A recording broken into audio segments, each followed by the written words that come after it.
Hello again. It's a new year. Happy New Year, everyone. I'm looking forward to 2022. It will bring new projects, new adventures, new experiences, new opportunities to share my knowledge about Bitcoin in emerging countries, because I'm planning to go there this year. So I have a lot of new plans, and I hope you will join me on this adventure. So the following is a talk I gave at the LaBitconf, the longest running Latin American Bitcoin conference, and that was in November in San Salvador at my visit to El Salvador. I'm talking about the art of learning Bitcoin. I'm giving an introduction into Bitcoin. What are the most important properties of Bitcoin? How can you learn about Bitcoin? Which are the best resources for a start? It's also giving resources in Spanish, because I was presenting my Spanish version of my Learn Bitcoin book at the conference. So I hope you enjoy this little introduction, and if you know people who want to learn more about Bitcoin and are at the beginning of their journey, please recommend this talk to them and also the sources I'm talking about in it. So yeah, that's it. So before we start, a short word from my sponsors. And as always, you can watch this on YouTube, or you can also listen to it in a Lightning-enabled podcast app like the Breeze Tag app or the Sphinx Chat app. See you soon. Bye. Living on crypto is easier than you think with Bitrefill. Choose from over 4,000 gift cards and mobile top-up options from around the world. I used Bitrefill to top up my phone when I was visiting Zimbabwe. It was easy, worked like a charm, and I even earned sats back. Pay with Bitcoin, Lightning, Ethereum, Dash, Tether over Tron, and many more options. No account is necessary. Join the thousands of users around the world who are living on crypto today using Bitrefill. Join now at bitrefill.com and start earning sats back with each purchase. That's bitrefill.com. Did you know that leaving your keys on centralized exchanges is extremely risky? Not only are you giving up your privacy, but you also give up total control of your funds. The best time to take back control is now. Go to sovryn.app and never again ask for permission to use your money. That's sovryn.app.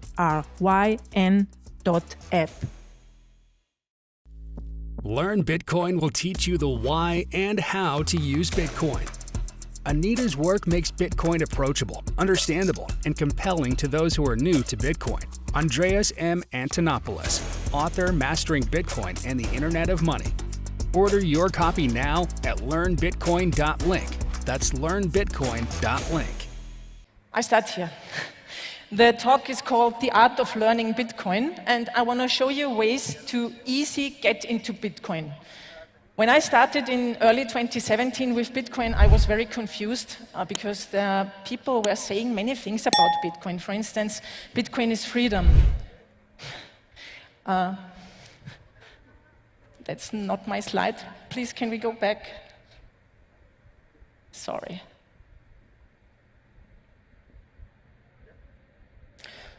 So Bitcoin is many things. Bitcoin is freedom. Thank you. Bitcoin is money. Bitcoin is a protocol. Bitcoin is digital gold.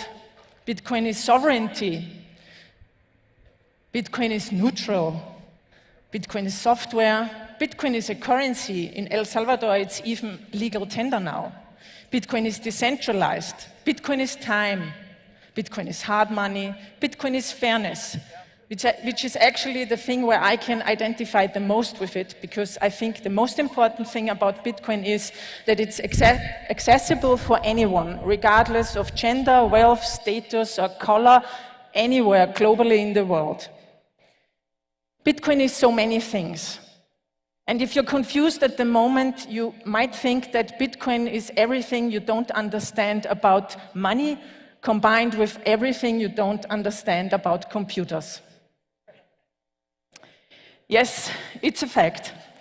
And the reason for that is because Bitcoin consists of many things from different areas of knowledge, research, and things like that. So there are things from cryptography in Bitcoin. It's about monetary policy. It's about game theory. It's about human rights. It's about IT, mathematics, physics, and even economics. Not even economics, it's economics. And that's Bitcoin. And that's why it's so confusing. And many people don't know where to start to learn them. And when we are in the later stage of Bitcoin, we always talk about, and then I fell into the rabbit hole. What do we mean by that? Well, for me, I started to read a lot of books and videos, and to start at the beginning, I started with the white paper. And from there on, you go deeper and deeper and deeper, and then you can connect the things in your head, and you realize, oh, this one thing is connected with the other, and that's how you get deeper into the rabbit hole. It all began in October 2008, when an unknown person named Satoshi Nakamoto presented the Bitcoin white paper on a website called bitcoin.org, and you can still find the PDF there. In this paper, this person laid out the ground concepts, the basic foundation of Bitcoin and how it works. And it's very interesting to read. Also, if you're not a mathematics genie or an IT genius, it doesn't matter. You can just read it to get a glimpse of what Satoshi Nakamoto's intentions were. Satoshi called it a peer-to-peer electronic system. And it started on January 3rd in 2009, when the first public Bitcoin block was mined. And the most important invention or discovery that Satoshi Nakamoto had was to find a solution to the problem that if you send money online, you always need an intermediary. And Satoshi Nakamoto found a solution to this problem, so the first time in the history of humankind, we can send money globally, digitally, without the need for banks or other financial institutions. Satoshi Nakamoto wrote one sentence into the first public block of the Bitcoin blockchain. And it's the headline of the Times of the same day, "Chancellor on brink of second bailout for banks." And for me and for many other people, this is a sign that this work is connected to the financial crisis in the year 28 and 29, where basically banks and financial institutions were responsible for this crisis. And actually, right at this time, it seems that we are at the beginning or maybe in the middle of another of these financial crises. So Bitcoin is money for the people, from the people. And that's important. And it shows let's say the other one, sorry. The thing is, Bitcoin has very important properties that no other money on the internet has. First, it's permissionless, meaning you don't need to register anywhere. You don't need to pay a membership fee or a package. You don't need to show your ID to receive or send your Bitcoin anywhere. It's transparent. This means everybody can read the Bitcoin blockchain, the ledger of all transactions that have been sent since the beginning of the Bitcoin blockchain. This transparency is also needed that the maximum supply of 21 million Bitcoin cannot be changed, or that it would be visible if anyone would try to change it. That's important because Bitcoin's very important property is also that it's non-inflatable, meaning there can never be someone who changes the money supply to say, now we have 50 million Bitcoin, which would decrease the value of a single Bitcoin. And that's what's happening in fiat currency. We have a lot of inflation right at the moment. They say it's transitory, but yeah, who knows? Okay.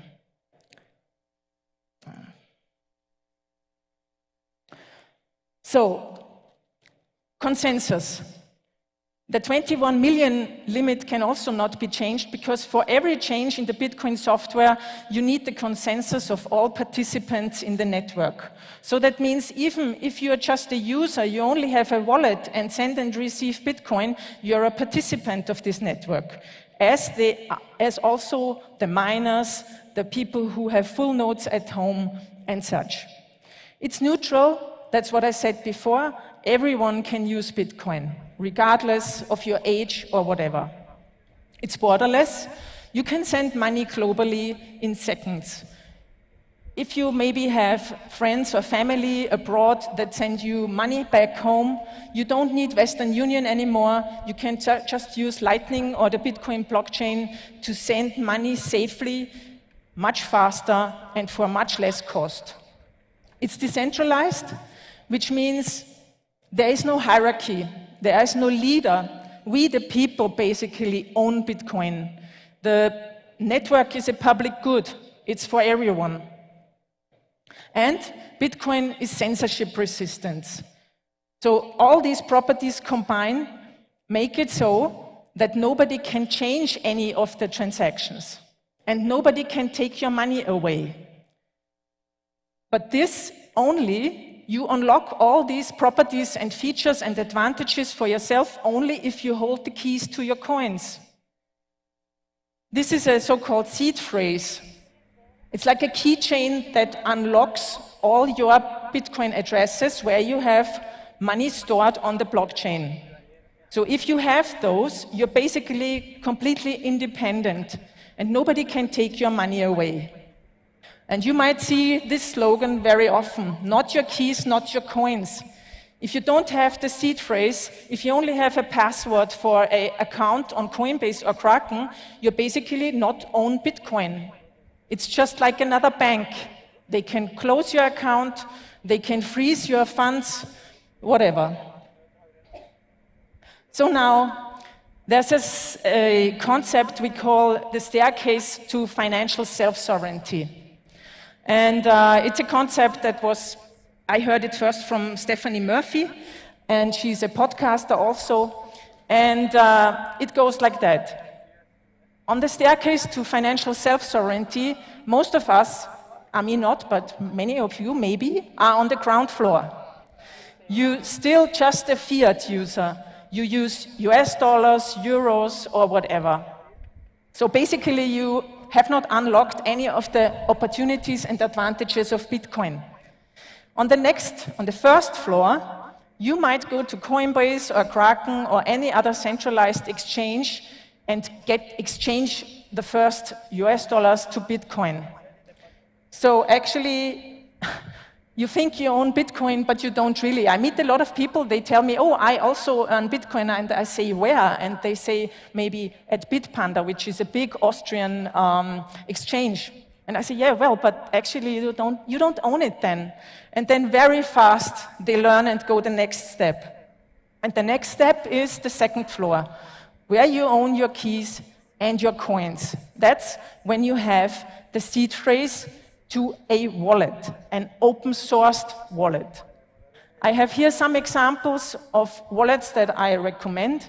For instance, the Moon Wallet. The Moon Wallet has the advantage that it's for bigger Bitcoin on-chain transactions as well as for Lightning transactions. Or the Breeze Wallet. I use it because it's not only a Lightning wallet, but it's also enabled that you can listen to podcasts. I'm a podcaster, and if you like my work and you use that, you can send me sats while you're listening to my podcast. That's a new way to fund content creators, which is great. And another opportunity or alternative to the Chivo wallet is the Bitcoin Beach wallet. And then, on the next step, if you're really a Bitcoin enthusiast and a little bit of a tinkerer at the moment, you can buy yourself a Raspberry Pi and run your own full node. Or you can download the Bitcoin software onto your computer and run your own full node. Then you are what we call your own bank. you basically unlock all the possibilities that only banks have at the moment, like in your pocket. You have your bank, you are your bank, your own bank in your pocket, because you verify your own transactions and nobody can take your money away from you, and you are a part of the network because you also contribute to the network through your software. And on top of that, but that's, for the enthusiasts, then there is DeFi. We will have decentralized finance atop of Bitcoin too. RSK, for instance, and on top of that, Sovryn is an example. So I suggest you go like this. You read the white paper where it all began. You don't need to understand everything. It's just to get a glimpse of it. Then answer the question, why Bitcoin? Not only why for you, but also why in general. Why is Bitcoin important for the world? What is money? I mean, I never thought about what is money. I didn't learn it in school, and I guess you didn't too. Where does the US dollar come from in the end? How is it protected? So, and then you see, in comparison to Bitcoin, that there are huge differences. So what are the most important properties of Bitcoin? I was talking about those, but you can learn about those too, what's behind of them. The staircase of financial sovereignty is important. And then I suggest that you not only listen to number go up and I'm going to be rich in a year, but also that you think about all the stories or arguments maybe about using Bitcoin.